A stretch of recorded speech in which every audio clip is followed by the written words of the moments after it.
Hello everyone, welcome to Your Lordship के online platform पे आपका बहुत स्वागत है। Today I am going to discuss about the guideline for regulation of coaching centres.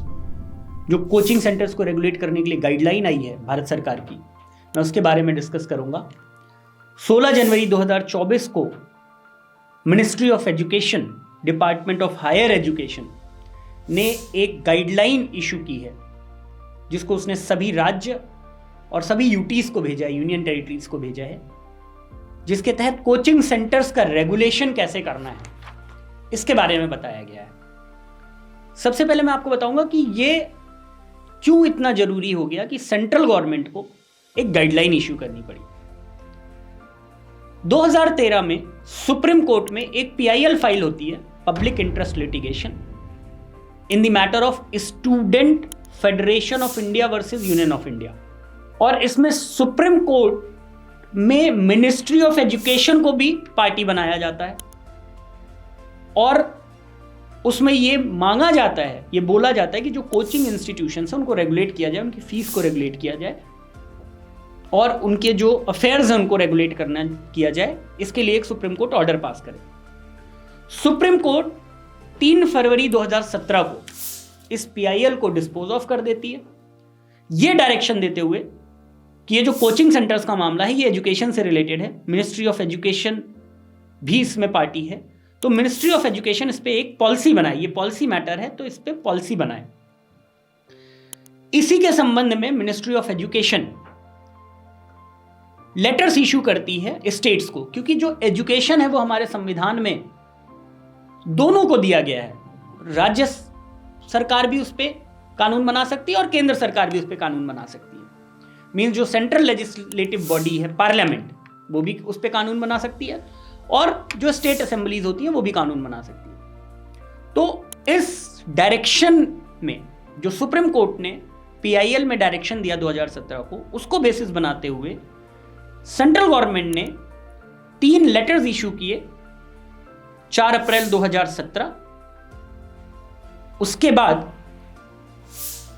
फिर से उन्होंने एक लेटर इशू किया 14 अगस्त 2019 और 24/12/2020। इन तीनों लेटर्स में सेंट्रल गवर्नमेंट ने स्टेट गवर्नमेंट और यूटी गवर्नमेंट को यह डायरेक्शन दिया कि आप कोचिंग इंस्टीट्यूशंस को रेगुलेट करने के लिए कोई पॉलिसी बनाएं, उसको रेगुलेशन के लिए एक लॉ बनाएं।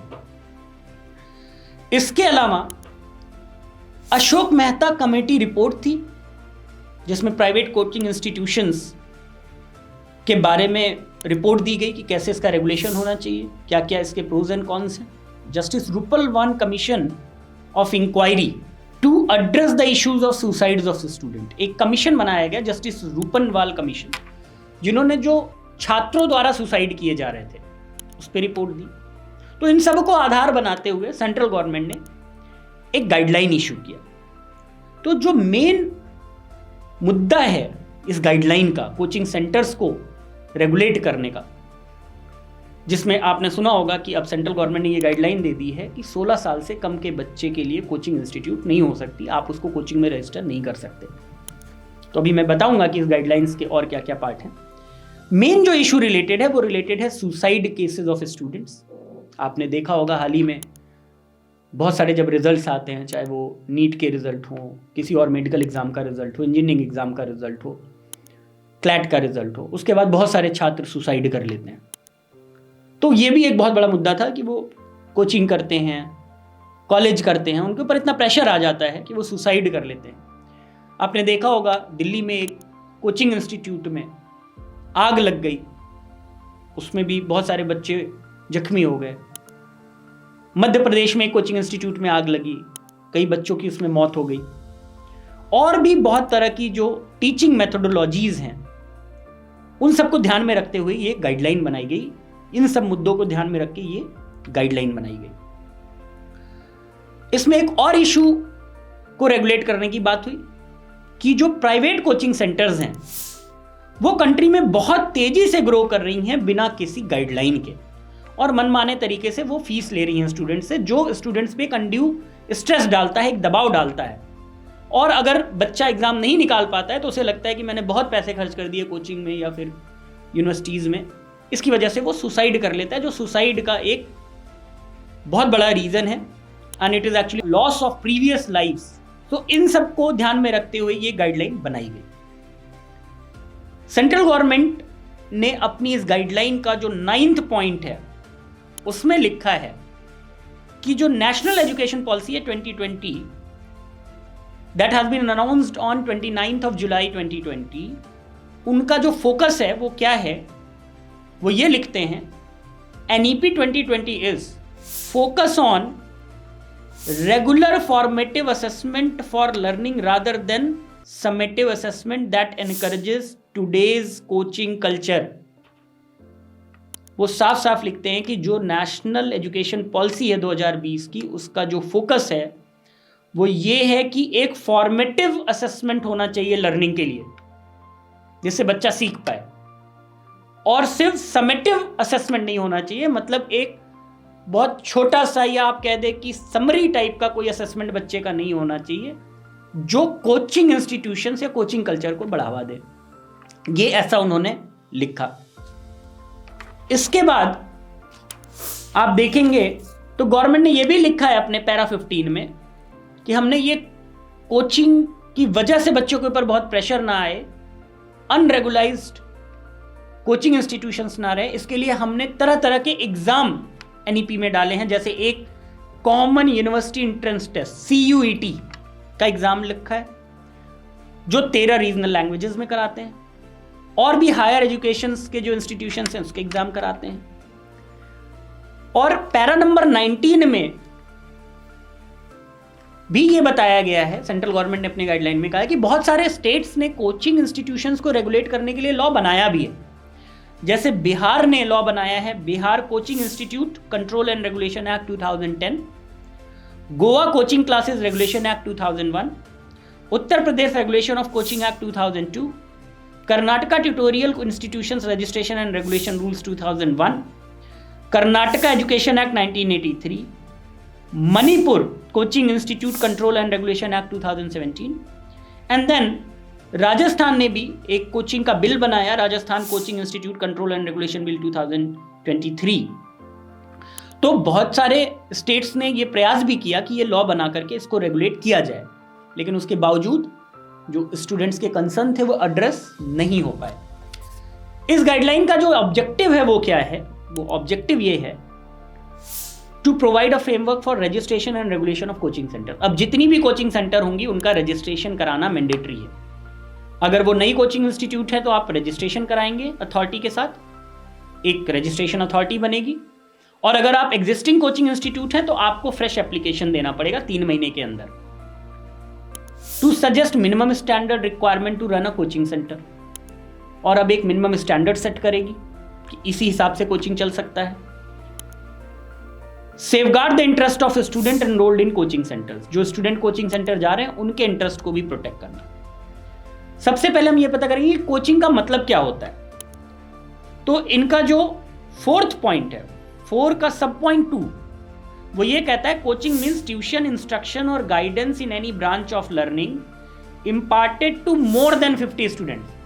50 स्टूडेंट से अगर कम है तो वो कोचिंग नहीं है, लेकिन अगर 50 से ज्यादा स्टूडेंट्स हैं तो वो कोचिंग मानी जाएगी। But does not include counselling, sports, dance, theatre and other creative activities. वो कोचिंग इंस्टीट्यूट से इन चीजों को बाहर रख रहे हैं, काउंसलिंग के चीजों को, स्पोर्ट्स एक्ट को, स्पोर्ट्स एक्टिविटीज को बाहर रखा जा रहा है। अगर स्पोर्ट्स के लिए आप किसी कोचिंग में जाते हैं, किसी एकेडमी में जाते हैं तो वो इसमें कवर नहीं होगा। डांस एकेडमीज वो इसमें नहीं आएंगी, थिएटर एंड ड्रामा नहीं आएगा, and other creative activities, painting class, arts class, वो सब इसमें नहीं आएंगे। पॉइंट 3 कहता है कोचिंग सेंटर क्या है।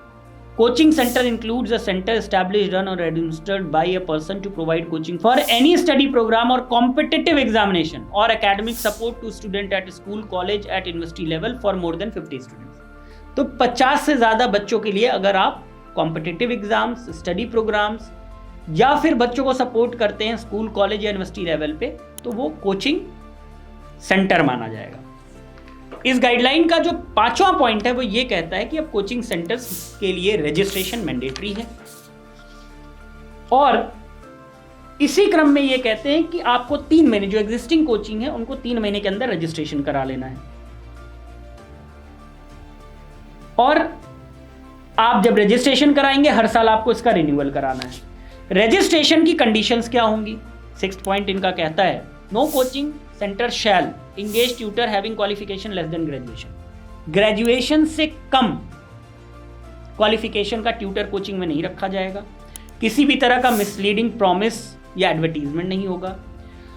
6th clause 1 sub clause C कहता है, नो कोचिंग सेंटर शैल एनरोल स्टूडेंट बिलो 16 ईयर्स। 16 साल से कम बच्चे का एनरोलमेंट अब कोचिंग में नहीं हो सकता। ये नई गाइडलाइन का पॉइंट है जिसको बहुत ज्यादा देखा जा रहा है, जो बहुत ज्यादा अभी न्यूज में सुना जा रहा है कि 16 साल से कम के बच्चे का एनरोलमेंट कोचिंग में नहीं हो सकता। और the student enrolled should be only after secondary school examination. अब 12वीं पास करने के बाद ही किसी बच्चे का कोचिंग इंस्टीट्यूट में एनरोलमेंट हो सकता है, यह भी गाइडलाइन में दिया गया है।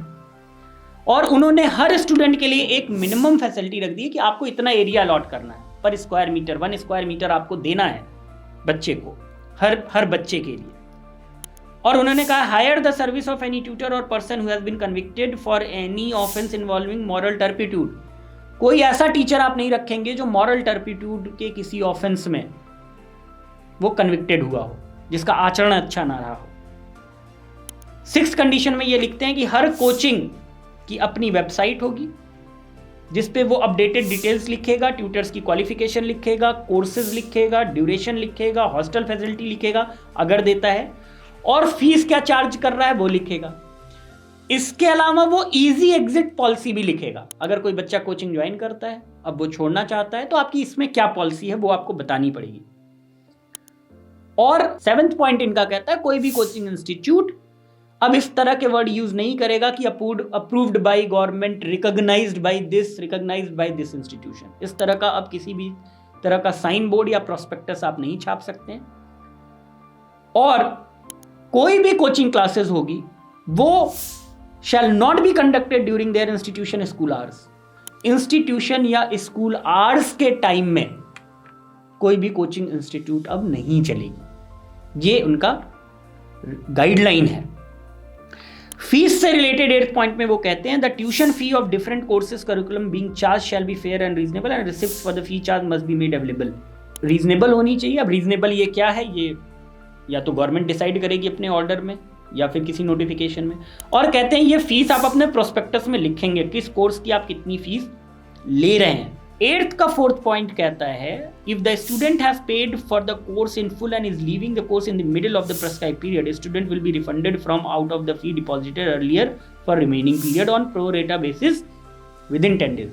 अगर कोई बच्चा कोचिंग में एडमिशन लेता है, बीच में कोचिंग छोड़ के जाता है और उसने पूरी फीस दे दी है, तो प्रो रेटा बेसिस पे जितने दिन का उसने कोचिंग किया है उतना छोड़ के बाकी की फीस आपको लौटानी पड़ेगी। और hostel, if the student is staying in the hostel of the coaching center then the hostel fee and mess fee etc will also be refunded। तो हॉस्टल और मेस फीस भी आपको रिफंड करना है। और ड्यूरिंग कोर्स आप fees बढ़ा नहीं सकते किसी भी स्टूडेंट की। इंफ्रास्ट्रक्चर के बारे में वो कहते हैं कि 1 स्क्वायर मीटर का एरिया हर स्टूडेंट के लिए आप एलोकेट करेंगे। तो अगर 50 स्टूडेंट आप पढ़ा रहे हैं तो 50 × 1 स्क्वायर फीट, 50 स्क्वायर मीटर का एरिया आपको हर बच्चे के लिए रखना है। सीसीटीवी की आपको वहाँ पे इंस्टॉलेशन करानी है, रेमेडियल सपोर्ट क्लासेस चलानी है, वीकली ऑफ स्टूडेंट्स और मेंटर्स को आपको देना है। 5 घंटे से ज़्यादा की आप क्लास नहीं करा सकते हैं। और बच्चों के लिए को करिकुलर एक्टिविटीज़ या उनके मेंटल हेल्थ को इंप्रूव करने वाली एक्टिविटीज़ आपको करानी है। इसके अलावा जो मेन पॉइंट है वो ये कहते हैं, 12th पॉइंट में अपने कहते हैं, कोई भी कोचिंग इंस्टीट्यूट रहेगा वो दिव्यांग फ्रेंडली और in compliance with the right of persons with disability act रहेगा। तो कोई दिव्यांग अगर आता है, फिजिकली डिफरेंटली एबल्ड बच्चा आपके पास आता है, तो आपके पास उसको एकोमोडेट करने की, उसको बिठाने की, पढ़ाने की फैसिलिटी आपके पास होनी चाहिए। पॉइंट 13 कहता है कि आपको सारे रिकॉर्ड्स मेंटेन करके रखने हैं, अकाउंट रजिस्टर, स्टूडेंट रिकॉर्ड और गवर्नमेंट के जो भी अप्रोप्रिएट ऑर्डर्स होंगे। किसी भी तरह की इंक्वायरी किसी भी एक्टिविटी की किसी सेंटर के लिए की जाएगी तो सेंटर को उसकी इंफॉर्मेशन देनी पड़ेगी। पॉइंट 17 कहता है कि जो एप्रोप्रिएट अथॉरिटी, कॉम्पिटेंट अथॉरिटी बनाई जाएगी, उसके पास सिविल कोर्ट की पावर रहेगी, तो वो आपसे कोई भी प्रूफ ले सकते हैं, एविडेंस ले सकते हैं, आपको बुला करके एग्जामिनेशन ऑन ओथ कर सकते हैं, और कोई भी रिकॉर्ड ले सकते हैं और उस पर पेनल्टी लगा सकते हैं अगर आप इनमें से किसी भी कंडीशन का वॉयलेशन करते हैं। तो 17 का क्लॉज 2 कहता है कि पहले वॉयलेशन के लिए 25,000 रुपए का जुर्माना, दूसरे वॉयलेशन के लिए 1 लाख रुपए का जुर्माना, और अगर उसके बाद आपने वॉयलेशन किया तो आपका रजिस्ट्रेशन रिवोक किया जा सकता है, आपका रजिस्ट्रेशन कैंसिल किया जा सकता है। हालांकि अगर आपका रजिस्ट्रेशन कैंसिल किया जाता है तो 19 पॉइंट कहता है कि आप उसकी अपील डाल सकते हैं 30 दिन के अंदर एपलेट अथॉरिटी को। बट अब इस केस में एक चीज बहुत क्लियर है इस गाइडलाइन से कि 16 साल से कम बच्चे का रजिस्ट्रेशन अब कोचिंग में नहीं हो सकता। इसका एक अगर ब्रॉडर व्यू हम देखें तो वो इसलिए बनाया गया है कि जो फाउंडेशन कोर्सेज चलते थे देश के अलग अलग हिस्सों में, जहां बच्चे 7th 8th 9th 10th में ही पहुंच जाते थे, उनके ऊपर कॉलेज का भी प्रेशर है, स्कूल का भी प्रेशर है, कोचिंग का भी प्रेशर है, और अगर वो सक्सेसफुल नहीं हो पाते, एग्जाम क्वालिफाई नहीं कर पाते थे, तो वो सुसाइड कर लेते थे, डिप्रेशन में चले जाते थे। तो इन सब को रोकने के लिए ये गाइडलाइन बनाई गई है। हालांकि इस गाइडलाइन में अभी स्टेट गवर्नमेंट और यूटीज को ऑर्डर किया गया है कि आप अपनी स्पेसिफिक गाइडलाइन इसमें बनाएं। आने वाले समय में वो गाइडलाइन कैसे इंप्लीमेंट होती है, उसके लिए क्या लॉ बनता है, ये जब स्टेट गवर्नमेंट इस पे लॉ बनाएंगी, इंप्लीमेंट करेंगी, तो हमें पता चलेगा। अभी के लिए सेंट्रल गवर्नमेंट ने अपनी गाइडलाइन में ये क्लियर कर दिया है कि 16 साल से कम बच्चे का रजिस्ट्रेशन कोचिंग इंस्टीट्यूट में नहीं होगा, या तो वो 12वीं पास हो या 16 साल से कम हो। सो आने वाले दिनों में इसका क्या इम्पैक्ट पड़ता है और ये कैसे इंप्लीमेंट होता है, ये हम देखेंगे। अगर आपको हमारा वीडियो अच्छा लगा तो सब्सक्राइब करें हमारे चैनल को, और इस तरह के वीडियो के लिए हमसे जुड़े रहें। Thank you so much.